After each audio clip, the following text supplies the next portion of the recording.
Okay, 10 March 2026. Time on deck is almost 1200. Something I thought about, this is going to be a quick video, and I'm going to plant a seed. We'll probably do a series of videos on this theme of going internal. What does that mean?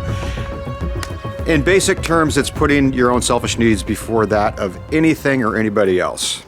You've seen this before, and we've all been guilty of it. We've all probably done it at some point in our life. You know, when it really starts raining, you're getting out of your car, you're at the store, you're parked way out the parking lot, suddenly it starts dumping, and you start running thinking you're going to be less wet because you're going internal. You're making a comfort-based decision like, oh my God, I can't get wet. And it's ridiculous, it's hilarious, but you know, none of us are immune to it. Going internal, right? There's many other examples I can give, but let's save that for another video. I want to roll through this close fight issue. Iran is still in the close fight. We got multiple close fights, the way I see it. And you can have multiple close-in issues that need to be addressed and observed and analyzed. Iran is going to be ongoing for a while. We're going to be in this thing for a bit. So buckle up and don't go too internal. Face it, analyze it, and understand it. Most importantly, understand why we are there. Why are we there? It's for freedom in that region. Geopolitically, there's also resources involved.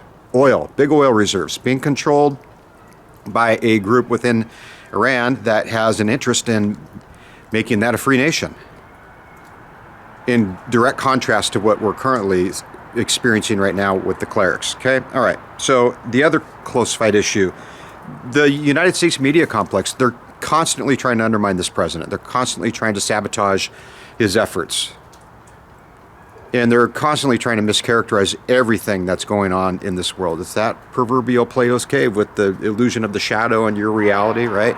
Okay, so that's a close fight issue. That was the last video yesterday. Pay attention to this stuff. It's the majority of what you see in the news is propaganda. And you have to really sift, and you really have to understand. And again, a lot of stuff, a lot of information that is being held at the government, you know, the executive branch level, it's not for us to digest. It's not information for us to have or to know. It's all part of operational security. Because as they're conducting this campaign, they're also trying to protect lives in the process. Near fight issue, Cuba and communism. They're on the chopping block. That's a near fight issue, in my estimation. And we'll keep that in the near fight because I think that's going to slowly start to materialize as this builds momentum.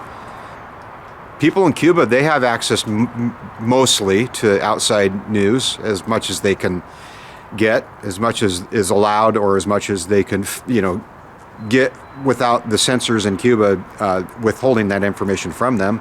North Korea, you can just forget it.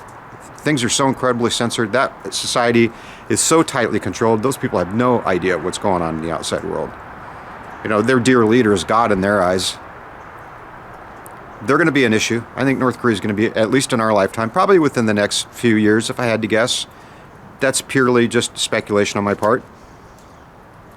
But I think the way the world is right now, and we'll throw China in there too. I think the way the world is right now, people are waking up. We have access to so much information in this era that people can see you and I here in the United States having this dialogue, you know, sitting in front of these cameras and talking about, you know, our ability to own and possess arms and repel, you know, the tyranny of government and all this kind of stuff that, you know, we talk about pretty freely. We talk about this rather openly here, you and I, in this country.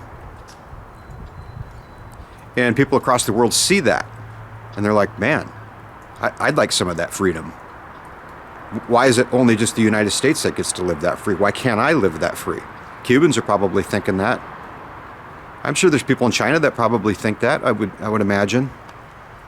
You know, once they can sift through the propaganda of their media complex over there in that country. And across the globe. North Korea is going to be a tough nut to crack. So, let's keep that in the near fight. Let's keep that a near issue that we can examine and talk about. And we will examine and talk about this kind of stuff. And deep fight issue, assumed allies. Is the United Kingdom, are they really our allies?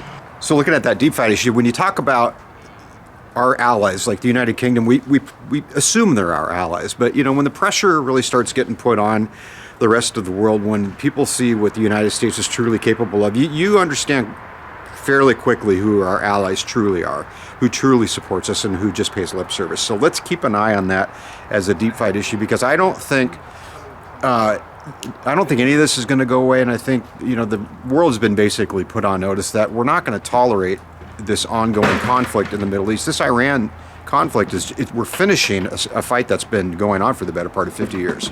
It's been allowed to stagnate, it's been allowed to fester, it's been allowed to turn into other problems in that region. And again, we learn pretty fast who supports us and who doesn't support us. Even here domestically, the people that we look up to, a lot of us in the media, have turned out to be not so favorable to this administration for one reason or another, because they don't like the guy on a personal level. And that's really what a lot of this is. A lot of people just go internal into their personal feelings about a guy. Trump, I don't know the man personally, so I can't tell you. I've never had an interaction with him. I've never been in a room with him. I've never been face to face with him. I know people who have, and they say he's a great guy, and that his persona in the public eye is quite a bit different, that he's actually a very reasoned, level-headed individual. But that's just a personal thing. What's good for the country? What's good for the world? What's good in the advancement of liberty? And let's look at people who stand in the way of the advancement of liberty and take note.